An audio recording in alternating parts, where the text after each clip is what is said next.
New education policy है जी।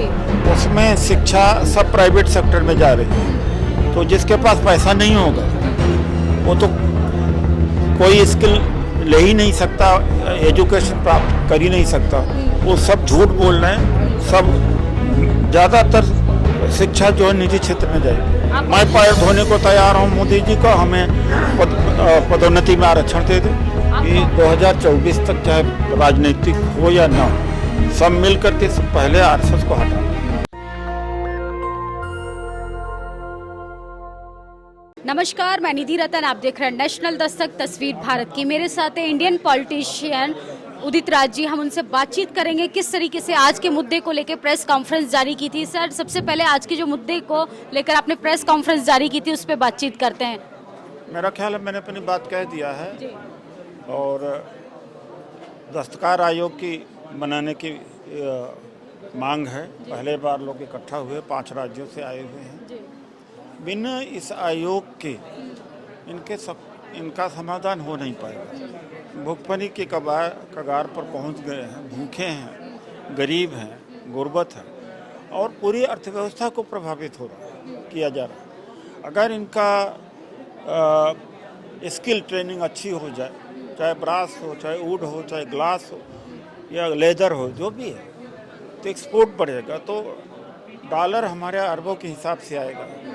और दूसरी बात है, यहाँ पर जो बाहर का इम्पोर्टेड मटेरियल खरीदते हैं हमारे, तो भारत की अर्थव्यवस्था की रीढ़ बन सकते हैं। लेकिन उसका यही है एक तरीका कि संख्या इकट्ठा करें, संगठन बनाएं, प्रदेश स्तर पर, जिला स्तर पर संगठन बनाएं। मनरेगा के द्वारा इनको राहत देने की कोशिश की गई थी कि इनको लोन दिया जाएगा, लेकिन लोन मिला नहीं। तो मैं यही कहना चाहूँगा कि आयोग का गठन हो और उनको विदाउट लेटरल सिक्योरिटी लोन मिलना चाहिए, मार्केट क्रिएट करना चाहिए, इनके वस्तुओं का सामान उचित मिलना चाहिए। आप एक तरफ तो हैंडीक्राफ्ट चीज़ों पे जोर दे रहे हैं, न्यू एजुकेशन पॉलिसी यही काम तो कर रही है। मोदी सरकार का कहना है कि हमारे बच्चे इनोवेटिव बनेंगे, क्रिएटिव बनेंगे, ज़्यादातर कल्पनाशील होते हैं, वो कल्पनाशील बाहर निकल के आएंगे। नहीं, जो न्यू एजुकेशन पॉलिसी है जी। उसमें शिक्षा सब प्राइवेट सेक्टर में जा रही है। तो जिसके पास पैसा नहीं होगा वो तो कोई स्किल ले ही नहीं सकता, एजुकेशन प्राप्त कर ही नहीं सकता। वो सब झूठ बोल रहे हैं। सब ज़्यादातर शिक्षा जो है निजी क्षेत्र में जाएगी। आप बहुजन समाज से आते हैं, आप कैसे देखते हैं न्यू एजुकेशन पॉलिसी को? उसमें रिजर्वेशन के बारे में कोई चर्चा नहीं। जी। अमीर ही पढ़ सकते हैं और प्राइवेट सेक्टर में ही पूरा शिक्षा करीब झोंक दिया है। तो गवर्नमेंट जो एजुकेशन है उसका पूरी चरमरा जाएगी और चरमरा रही है और धीरे धीरे इसका असर 4-6 साल में दिखेगा। जैसे एक समय में था कि प्राइवेट यूनिवर्सिटी नहीं थी, आज 413 प्राइवेट यूनिवर्सिटी हैं, 48 ही सेंट्रल गवर्नमेंट की यूनिवर्सिटी है। क्या किसी को पता लगा? लेकिन असर आ गया। अशोका यूनिवर्सिटी हो, जिंदल यूनिवर्सिटी हो, 30 लाख 40 लाख रुपया होगा तब ग्रेजुएशन कर सकता है। तो उसी तरीके की न्यू एजुकेशन पॉलिसी है। क्या कांग्रेस पार्टी वाकई में दलित हितैषी है? कांग्रेस के अलावा किसी ने कुछ दिया है? बता दें। मोदी जी पैर धो रहे हैं दलितों के। पैर धोने से क्या उसकी माली हालत ठीक हो जाएगी, शिक्षा उसको मिल जाएगी, नौकरी मिल जाएगी, आय का स्रोत उसका बढ़ जाएगा, ज़मीन बढ़ जाएगी, उसका सत्ता में भागीदारी हो जाएगी। ये तो ड्रामा है। मैं पैर धोने को तैयार हूँ मोदी जी का, हमें पदोन्नति में आरक्षण दे दे। आप कांग्रेस पार्टी में सिर्फ दलित वोट बैंक के लिए हैं कि वाकई में आपको कांग्रेस पार्टी राज्यसभा भेजेगी? राज्यसभा का तो मामला खत्म हो गया ना अब तो आपको कुछ पद मिलेगा कि नहीं? आप सिर्फ आवाज उठाते रहेंगे? नहीं, मैं हमेशा आवाज़ ही उठाने वाले में रहता हूँ। क्योंकि तो बाहर गेट के बाहर बहुत लोगों को ये उम्मीद है कि उदित राज जी को कहीं पद मिलेगा पार्टी के अंदर और हमारी आवाज को बुलंद करेंगे। नहीं, अभी भी मैं असंगठित कामगार का राष्ट्रीय चेयरमैन हूँ, अभी भी हमारे पास जिम्मेदारी है। लेकिन लगातार जिस तरीके से दलितों पे कास्ट एट्रोसिटी हो रही है, कांग्रेस पार्टी के राज्य की बात करी हूँ राजस्थान में, त्वरित कार्रवाई उस पे क्या करें? गिरफ्तार हुए तो त्वरित कार्रवाई हुई। ऐसा नहीं है कि हाथरस जैसा कि सबसे पहले कहें कि नहीं बलात्कार तो हुआ नहीं, और ये तो गलत है और फिर जिन्होंने बलात्कार किया था, अत्याचार किया था, उनकी ढिठाई को खुद ही पंचायत कर रहे थे, उल्टा आरोप लगा रहे थे।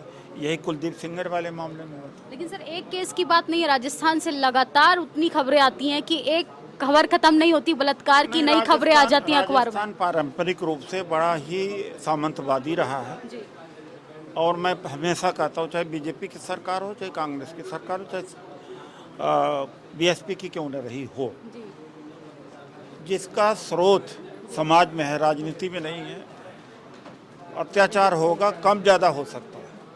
हमारे समाज का जब तक सुधार नहीं होगा तब तक नहीं हो सकता। जैसे यूपी इलेक्शन में हमें देखने के लिए मिला था, राहुल गांधी, प्रियंका गांधी सड़कों पर थे, दलितों के घर जा रहे थे, उनको टिकट बांट रहे थे, लेकिन अब वो कहाँ चले गए? चुनाव में सभी निकलता है, जी प्रचार करने निकले थे। फिर आपकी पार्टी में और भाजपा पार्टी में क्या अंतर रह गया? सभी पार्टी में वो तो भाजपा भी चुनाव, हम भी जब चुनाव में जरूर जाएंगे। अगर इतने देर से आप वो फेज अलग होता है और नॉर्मल फेज होता है, चुनावी फेज अलग होता है। आप इतने सालों बाद 10 कार संगठन बना रहे हैं, सोचिए आप कैसे लड़ पाएंगे सरकार से? देखिए संख्या लड़ती है, मैंने इनसे कहा अगर ये शिद्दत से लड़ना चाहते हैं तो लड़ाई तो हम लड़ दें, लेकिन डर इन्हीं लोगों से है, खास तौर से इन लोगों से कि भागीदारी पर या नौकरी के लिए आगे नहीं आते, आना पड़ेगा। जातीय जनगणना पर आप क्या कहेंगे? जाति जनगणना होना चाहिए, क्यों होना चाहिए?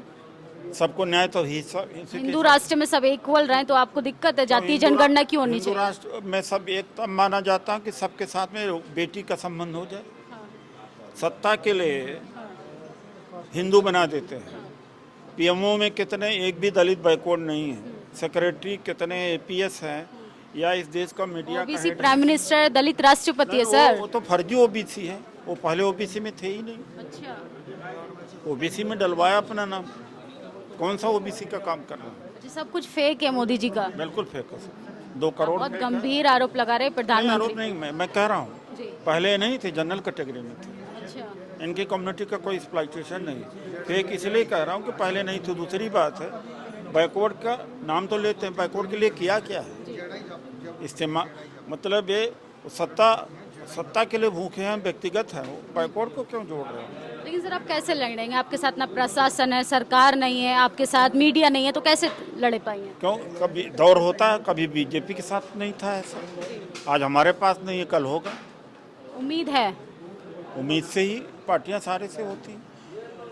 देखिए, पॉलिटिकल पार्टी का विपक्ष में भी रहना उतना ही इम्पोर्टेंट है जितना सत्ता पक्ष में रहे। विपक्ष अगर नहीं रहेगा, डिमांड्स नहीं उठाएंगे, डेमोक्रेसी नहीं रहेगी, आम आदमियों की सुनवाई नहीं होगी, तो विपक्ष का तो होना बहुत रेलिवेंट है। कांग्रेस प्रमुख विपक्षी पार्टी है। आप तानाशाह सरकार के सामने से विपक्ष की भूमिका निभा रहे हैं या वाकई में आप समाज के हितैषी नहीं हैं? निभ रहा है, और सभी केवल राहुल गांधी जी को छोड़ करके बाकी जितनी रीजनल पार्टियां, नाम नहीं लेना चाहता हूँ, जो राष्ट्रीय मुद्दे हैं, चाहे कोविड का रहा हो, बेरोजगारी का है, चीन का घुसपैठ का मामला हो, महंगाई का है, किसी ने स्टैंड लिया लगातार। लेकिन अब कहाँ ऐसा हो रहा है? मोदी जी के बोल रहे हैं कि मेरा ड्रोन तो पूरे देश में सुरक्षा का तैनात किया हुआ है, पूरी बॉर्डर का देख रहा, तो फिर आतंकवादियों जब मारने गए थे, रजनी को मारा, राहुल पंडित को मारा, तो ड्रोन से देख लेते, पकड़ लेते, ड्रोन वहाँ फेल हो जाता।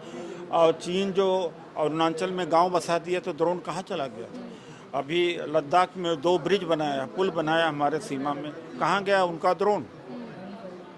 तब तो वो 18 घंटे काम कर रहे थे, ध्यान नहीं दिया था।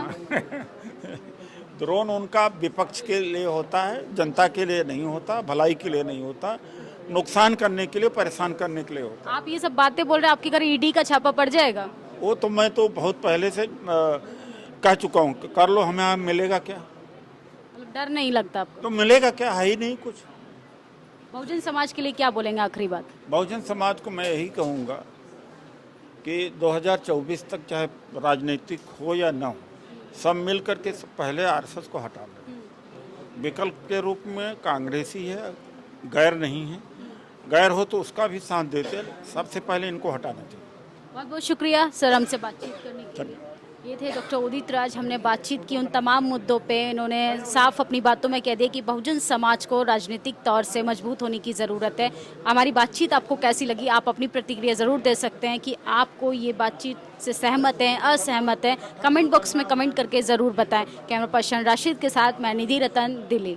नेशनल दस्तक की आपसे गुजारिश है कि अगर इसको बचाना चाहते हैं तो नेशनल दस्तक को सब्सक्राइब करने के लिए रेड कलर के सब्सक्राइब बटन को दबाएं, फिर बेल आइकन की घंटी दबाएं। नेशनल दस्तक को बचाने के लिए बहुत जरूरी है कि हर खबर को शेयर करें, लाइक करें, कमेंट जरूर करें।